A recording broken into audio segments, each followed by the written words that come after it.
its peak, and that this pressure is so much on those borders that they do need help as quick as possible. As we understand it, they say that both Egypt and Tunisia have been extremely helpful, trying to evacuate as quickly as possible people, but just because of the sheer numbers, it has to take some time. I think also humanitarian organizations are now looking inside the country. There is a certain amount of displaced people. Nobody really knows how many they are, and it's very difficult to locate them because these are people who are just basically escaping conflict areas and go with no really focal point for them to reach. Humanitarian organizations say that at the moment there's a lot of social solidarity happening, but they are sort of warning of an impeding humanitarian crisis inside the country as well. Okay, Hoda, many thanks indeed. Hoda Abdelhamid there, live in Benghazi. Well, evacuees, as Hoda was saying, from Libya are finding it difficult to get out of the country and to safety. Many people trying to escape into Tunisia or into Egypt are trapped in the desert. Some have been robbed, and those who have managed to cross the border are staying in UN camps. Many trying to get buses home, along with all of the belongings that they can carry. Food supplies across Libya are running low. People are standing in long bread lines in the town of AlJazeera in the east. It's under the control of the opposition. Stocks of flour are dwindling there. Bakers are complaining that shipments are no longer coming from the west.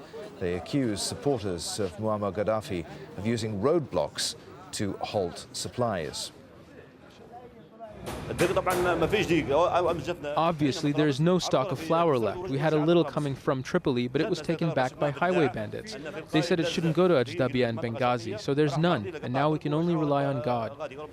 Well, once again, tens, perhaps hundreds of thousands of people from across the Arab world have taken to the streets of their countries to protest against their governments and to call for political, social or economic reforms. Here to explain why and to put it into more context for us is AlJazeera's Lawrence Lee.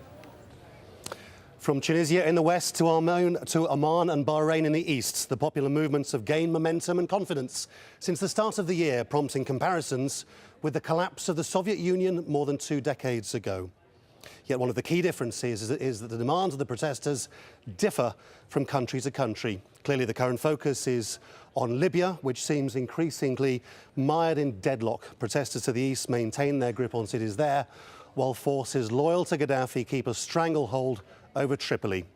In Tunisia, where all this began, protesters continue to demand early elections to try to break the political stalemate that's followed the ousting of former President Ben Ali. Egypt seems to be making the most progress with the appointment of a prime minister sympathetic to the aims of the revolution, though the army is still grappling with its new role.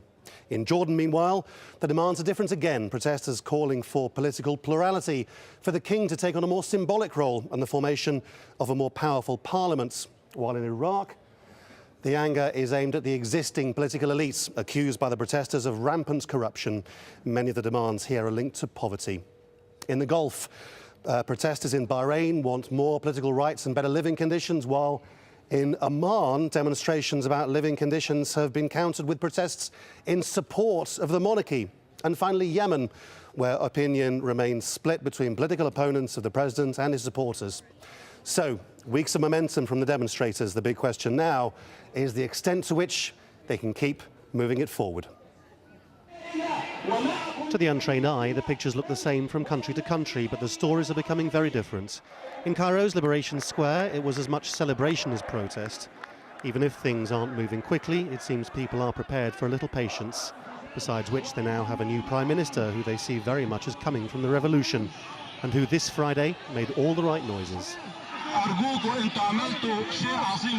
You have achieved a big task, and the bigger objective is to rebuild Egypt. Please listen to me. I'm praying to God that I would see Egypt a free country, where opinion is not captured in prison cells, and see that the security of the citizen is a top priority. I pray that Almighty God has honored me with more than I've asked for, and I pray to God to help me to be able to deserve this position. Please raise your heads up. You are an Egyptian. Tunisia fell before Egypt, but progress is slower. With a power vacuum and disagreements over the timings of elections, the best the new Prime Minister can do is play for time. I believe that the new Tunisian government, which is God's willing, will be formed in 2 days' time with the approval of the president of the state. It will be a government that considered its role to bear the responsibility of that heavy burden, but willingly, in order to work together for the sake of the country and its progress day after day. Still, at least it's generally peaceful, certainly in contrast to countries further east. Cities across Iraq once again took to the streets to express their fury at corruption, poverty and unemployment, though they're up against security forces trained by the Americans who don't appear enormously sympathetic.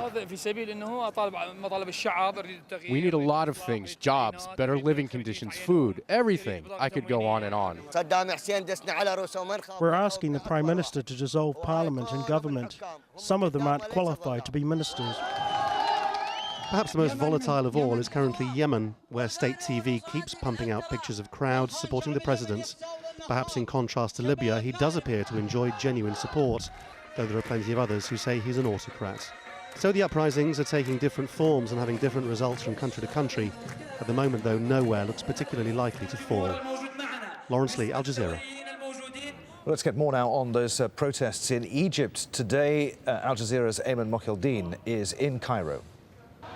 Egypt's new Prime Minister, Assam Sharaf, made a historic appearance today here in Tahrir Square, the heart of Egypt's revolutionary movement. He joined the crowds for the protest, saying that he was one of them, and vowed that if he failed in his job, he would once again return as a protester. He's certainly trying to turn a new page in Egypt's politics, where the senior leadership of this country were once criticized for being disenfranchised and out of touch with the Egyptian street. Well, today, the new Prime Minister came to that very same street and trying to win the support of the Egyptian people. He is an individual that brings with him a great deal of street credibility, because it was his name that was recommended by a coalition of groups that represent Egypt's revolutionary movement. There's no doubt the atmosphere today here in Tahrir is electric, one very celebratory and festive. Egyptians today feel they have made yet another victory in having their demands of getting rid of the former Prime Minister and senior members of the former regime from government. Once again,